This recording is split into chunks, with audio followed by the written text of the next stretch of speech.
Welcome to Driven, the Unscripted Success podcast, with your hosts, Mike Menino and Nariman Hamden, bringing you insights and stories on achieving personal, professional, and financial success.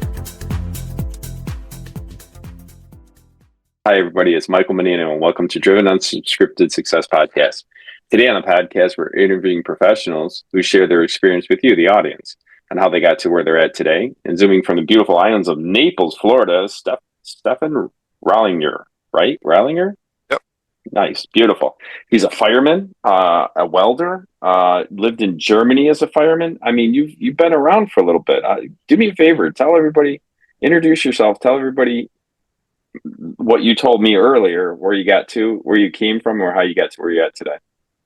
So, hello everybody, I'm Stefan.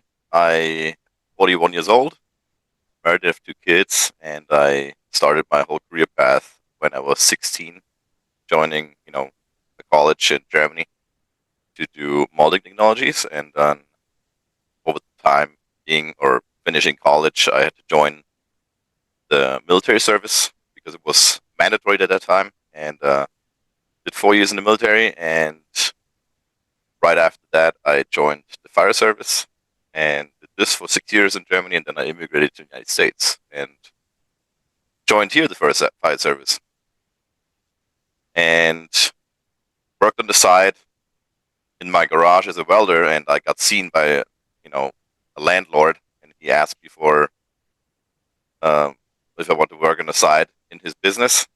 I started there, worked for a couple of years as an employee, and then I started my own business as a welder. Nice. How do you like welding? I hate to say this, everybody's looking for the quick fix, but I know for a fact I was a builder, and in the trades you can make a ton of money in. So what led you into the welding? Did you enjoy it? I've noticed the things that you enjoy, you tend to do more of. Well, for me was the skill of welding a side skill I had to learn when I was in college. I never pursued it because I never needed it, and it was just a part of it. You had to know, when you work on CNCs and with metal, like all these things in case something gets damaged. So you basically could fix it with a weld, but it never happened. And when I came over here, somebody asked me, "Hey, can you fix my trailer?" And I said, "Sure."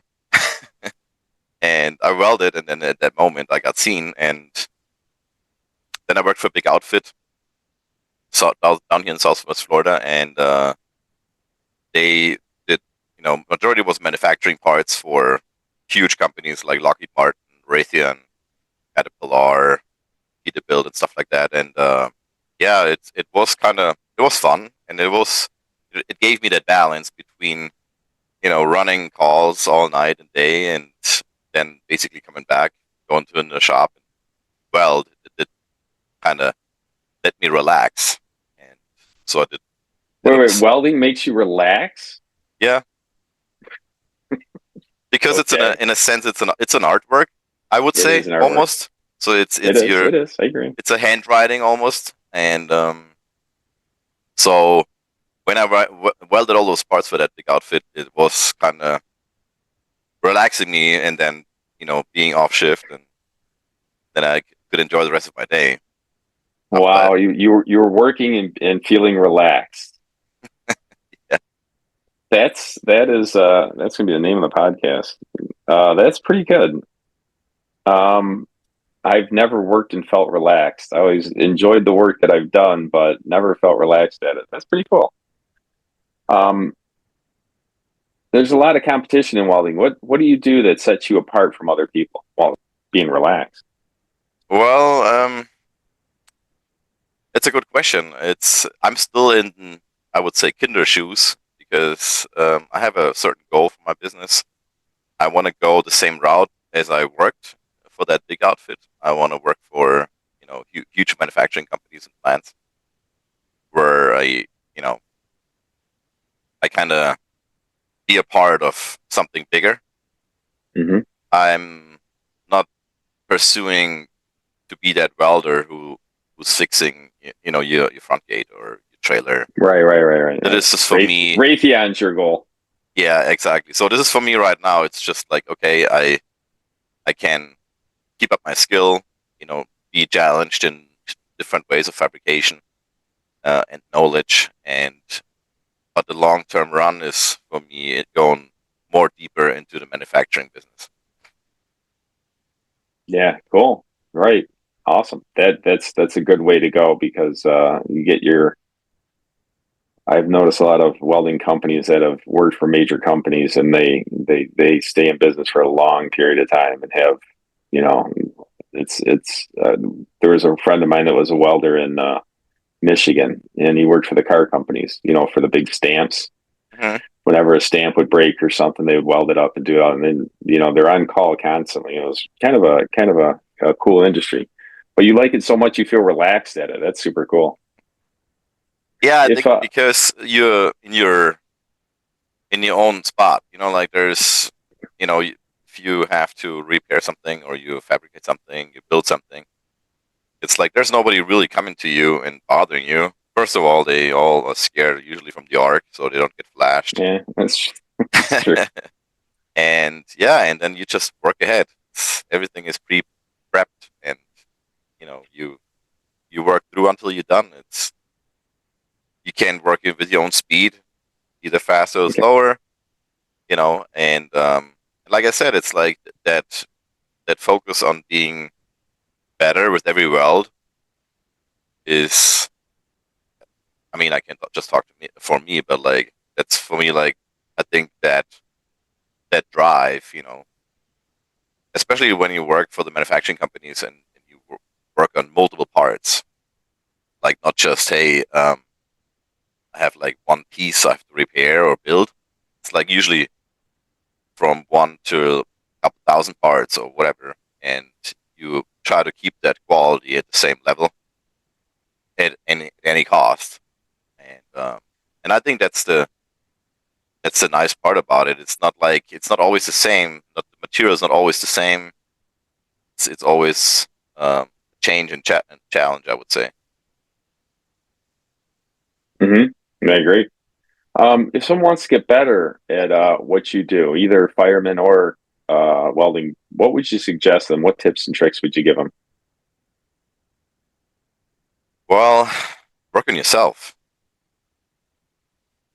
because I saw so many different countries in my life. I traveled to a lot of countries, and met different people in different fields where they work, successful and unsuccessful people. And what I took with me was a phrase somebody gave me once when I came to this country: "The sky's the limit." And actually, he was a billionaire, but he was like sitting like you and me in front of each other and like just had a conversation. There was no judgment of, hey, you're driving an old ass car or you drive a Rolls Royce. It doesn't matter. On the end of the day, fact is, I think if you want to pursue something, you have to start on on your own personality.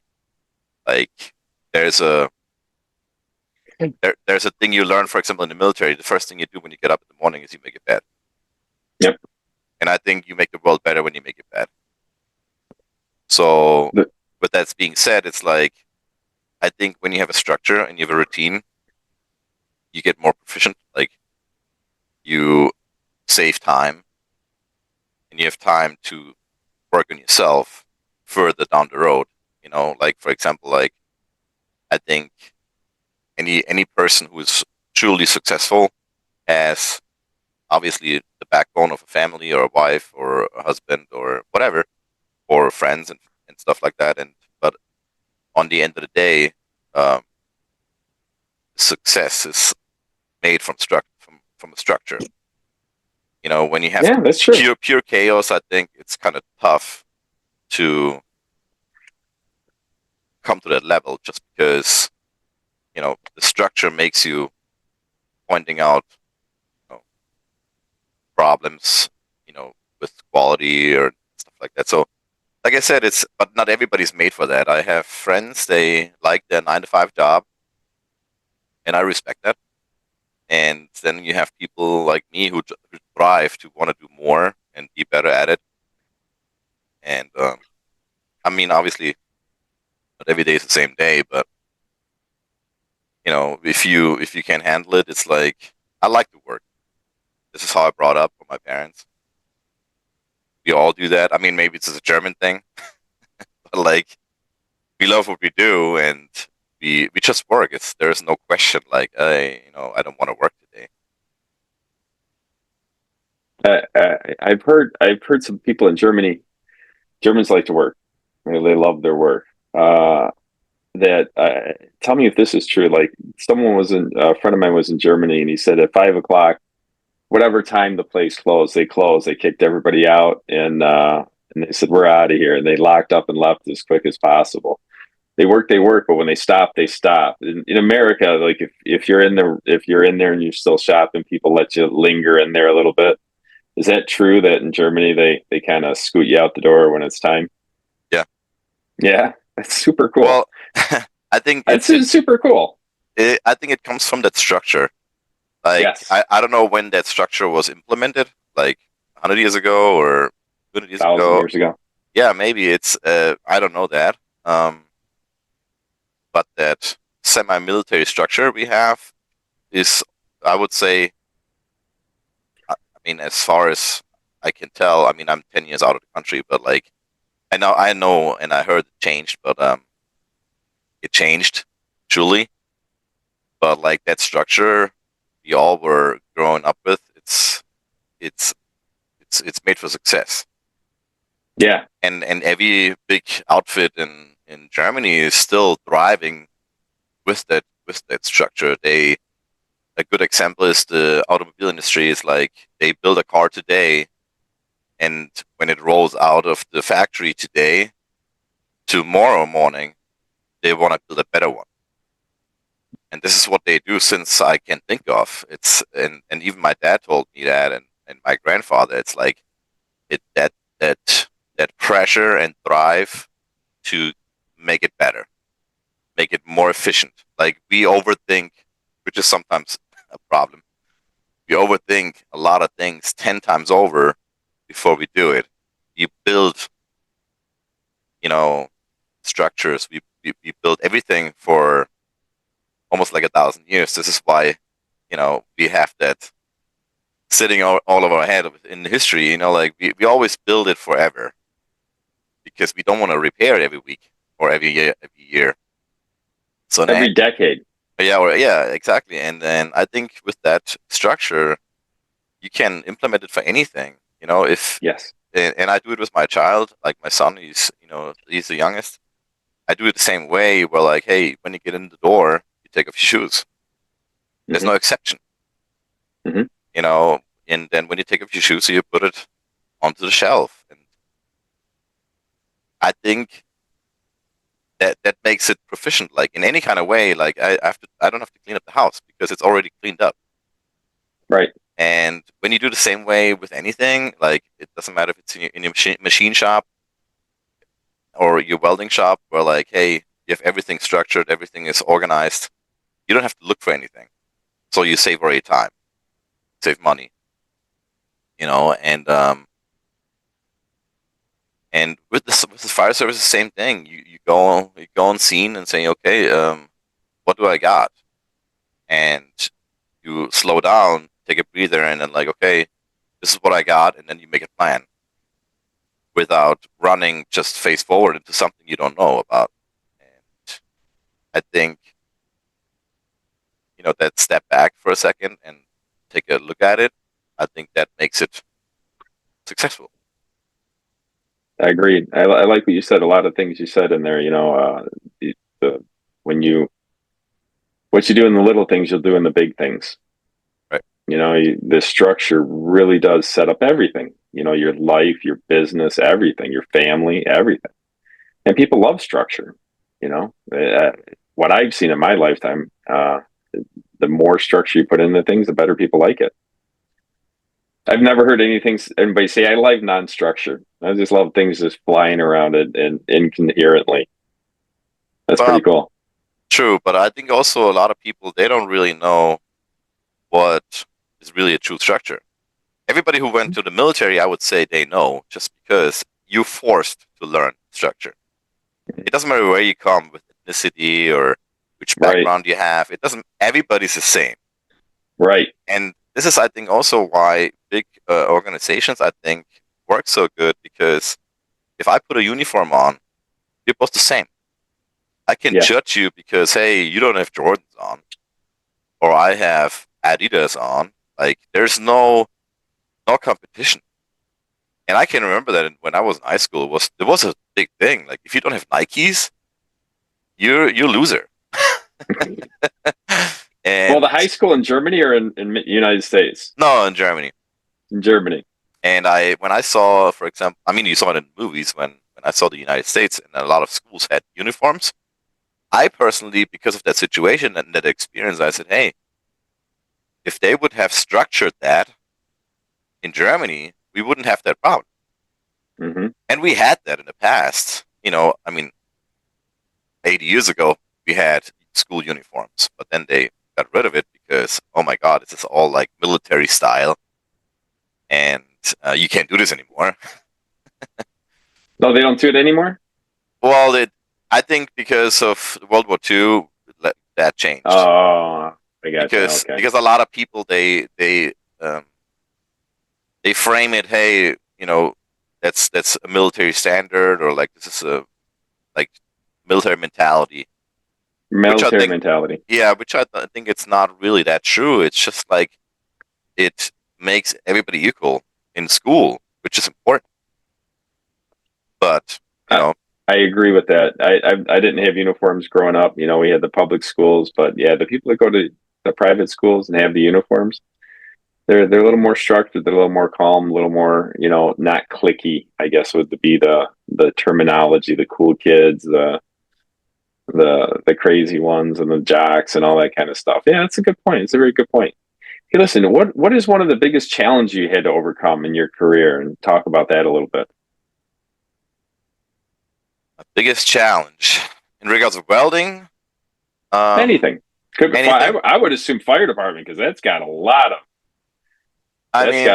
of challenges. My biggest challenge, I think, was growing up, leaving college, working for a big outfit first, and then I joined the military, and then it was mandatory at the time. So you don't have a choice. There was a big challenge just because somebody tells you what to do, and you have to do, even though you don't like it. There was, even though you don't like it. Yeah, I think there was a good challenge to start up with, and then I would say, being remotely, you won't be home over the weekend. You will be deployed somewhere, and then leaving the military was like, okay, it was a relief, but then also like, okay, now you go back into the civilization in a sense, and now it's the big next challenge. Hey, you have to compete against hundreds of other people to get a job at the fire department. That was, I would say, big challenge, because it's not like that there's like just 10 people applying. It's like we had like at the time almost 500 people applying for one job, for 12 spots. I think it was 12. So that's still like 50 a job. That's crazy.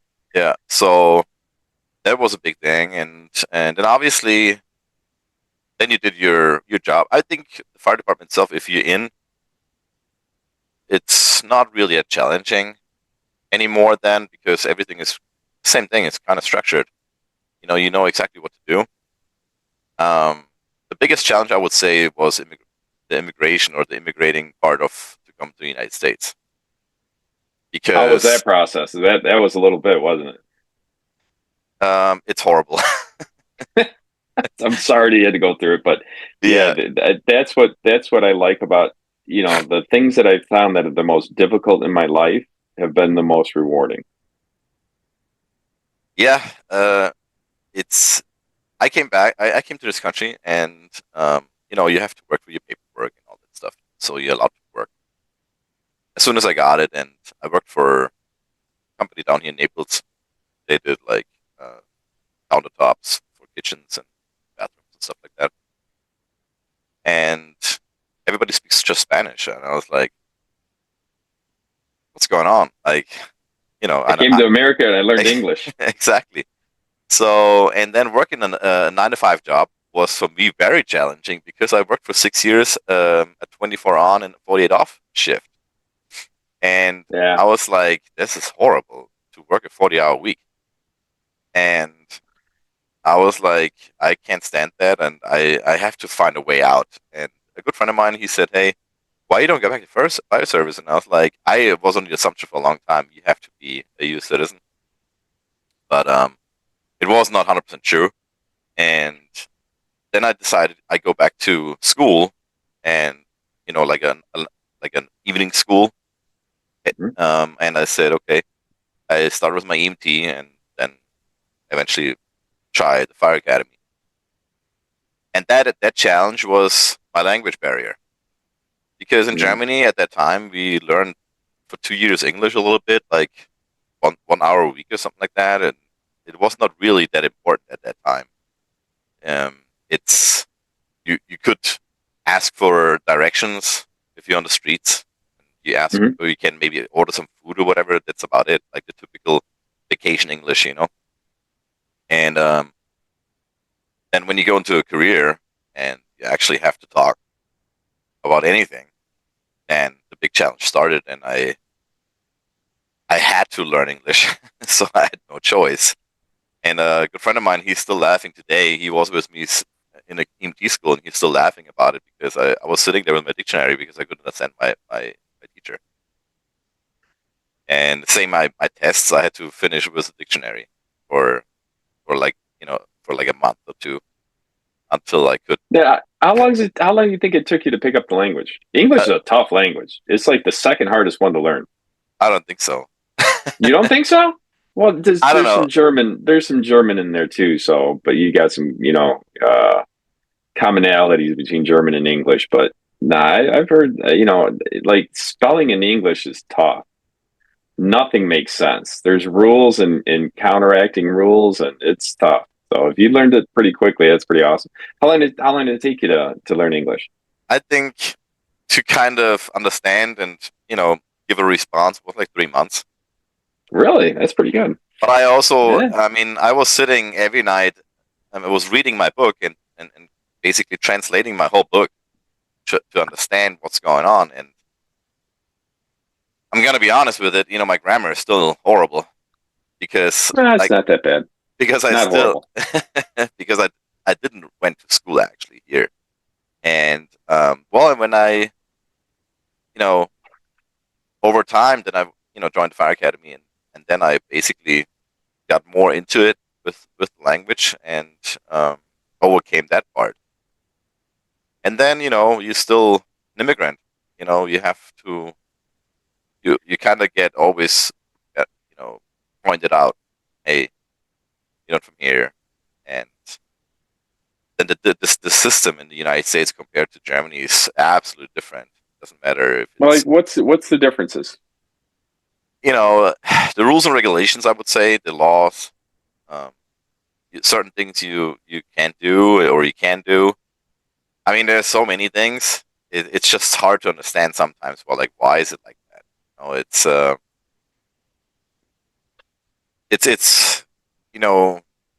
when you look in whatever to construction, you apply for a permit.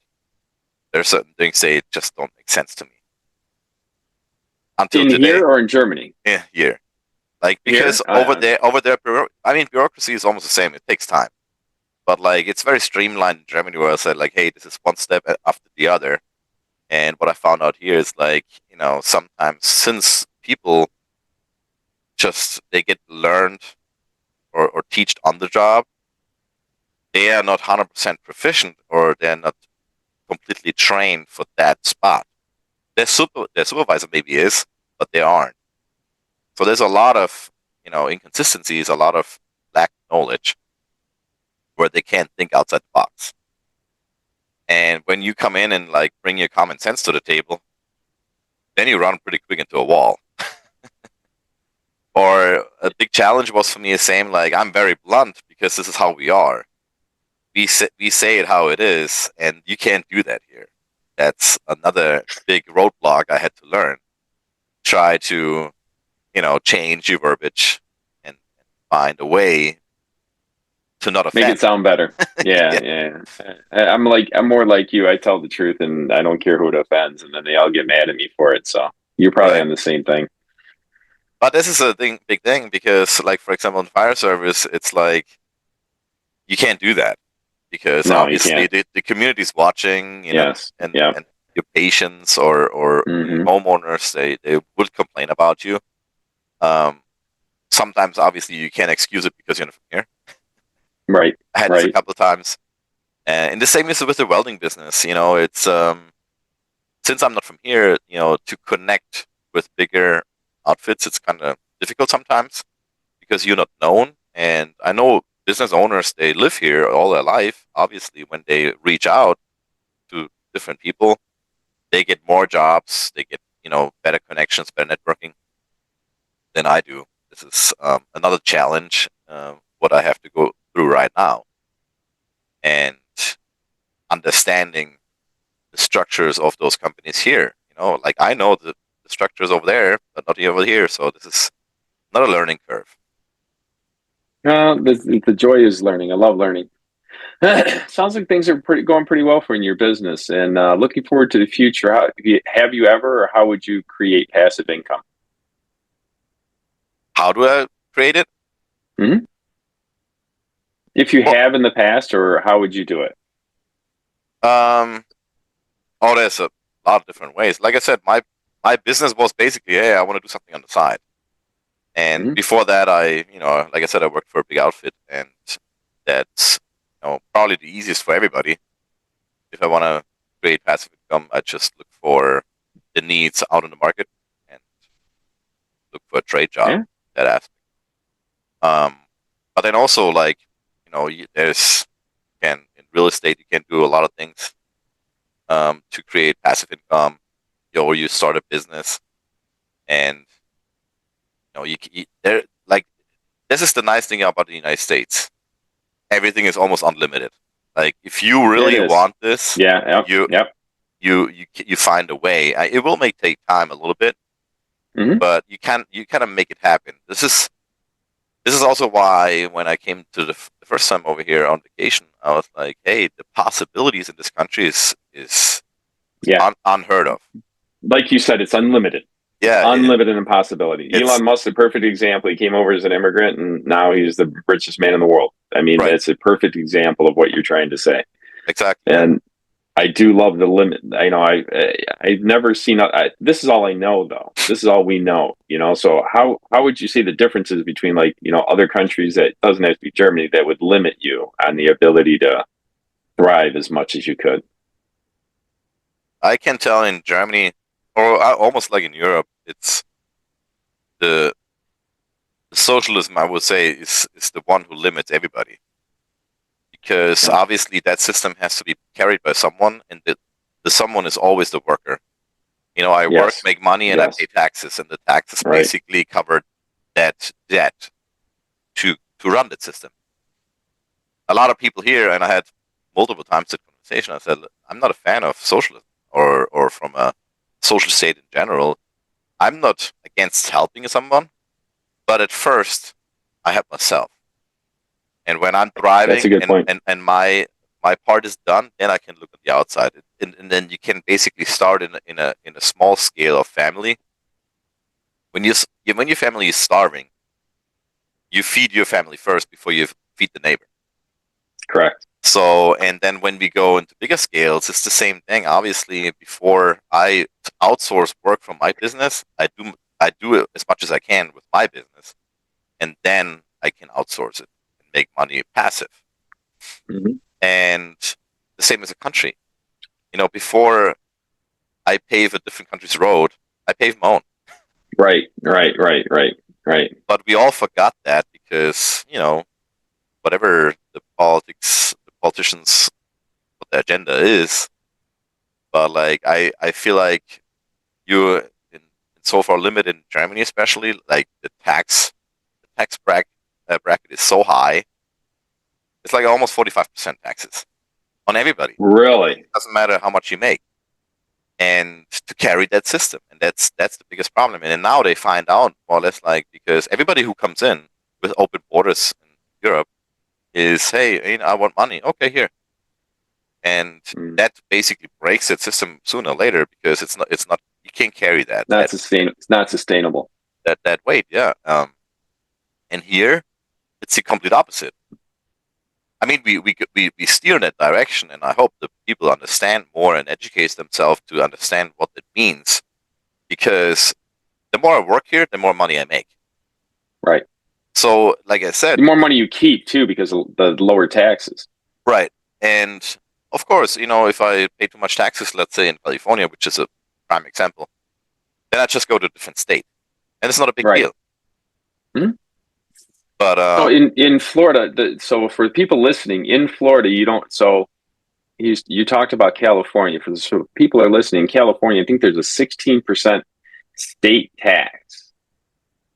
So you get your federal taxes and an extra 16% for state tax. In Florida, you pay your federal tax and you pay 0 state tax. Right. Yeah. So that's what I wanted some people to really understand. Like when you were trying to say you go to state to find out where you want to fit in, you could fit in anywhere and you'll find the right spot for you. If you want to pay 16% for taxes, go right ahead. Exactly. Yeah. And even though you make more money in California to an extent, yes, but you pay it back in taxes. It doesn't. On the end of the day, it's probably a wash.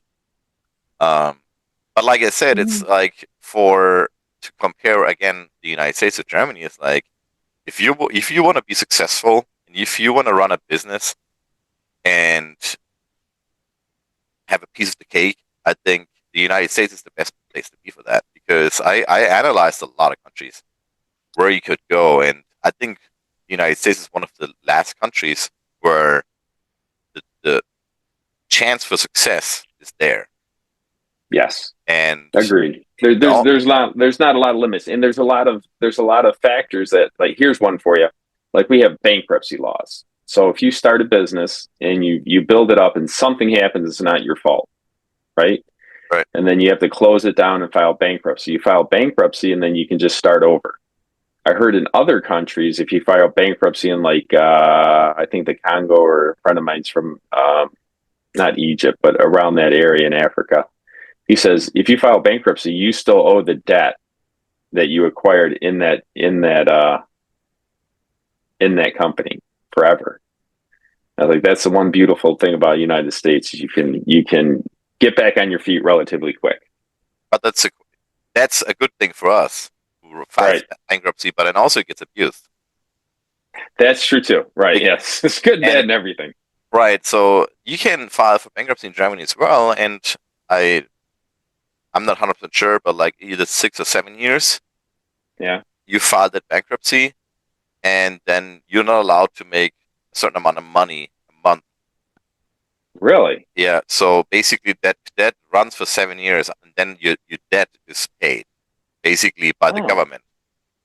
So because they basically try to stop what they do here. I file a bankruptcy tomorrow. I owe like $1 million as a business. I file bankruptcy, and okay, good. And then tomorrow I open up the same company with I change my name a little bit and do the same thing. Well, that can start the abuse part. Yeah. So there should be something in place where, like, that's not that easy. Like, as soon as you're involved with that company, I think there should be an agency or like authorities who say, like, okay, that's not how it works. Yeah, we've got enough authorities. That's for sure. That's true. You got the right one. Just got to get the right one to do it. Hey, listen, wrapping up the interview. Appreciate everything. What exciting plans you got for the next 6 to 12 months? I finished my welding shop. I have built a new shop, so I have more space. And gotcha. Awesome. Yeah, and this is, I hope that whole thing is done in the next 2 months. And yeah, I'm excited for it. I have already plans, build a website and get more into networking and in the manufacturing industry to put a foot in the door. That's awesome. my goal for next year. Awesome. Congratulations. Hey, thanks a lot for the podcast. And if anybody wants to get in touch with you, how would they do that? Well, I'm on LinkedIn. I'm on Instagram. I'm not as active as other people are. I'm not really that, I wouldn't say that techy.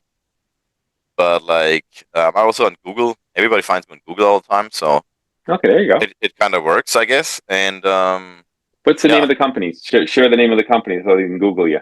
It's R&S Precision Welding. Usually you find me like that pretty quick in Florida. And I hope I can start my website and basically interconnect everything. Hopefully get a professional who can basically interconnect everything so it's really thriving and proficient the way it should be. Nice. All right. Well, good luck on that. Hey, listen, I want to thank you very much, and we'll let everybody else go. And thanks, Son, for being on, and thanks for coming to America and showing everybody else around the world how America can make you successful. I appreciate you. Thank you for having me. Thanks for listening to Driven, the Unscripted Success Podcast. Want to share your story? Apply to be a guest at drivensuccesspodcast.com/guest.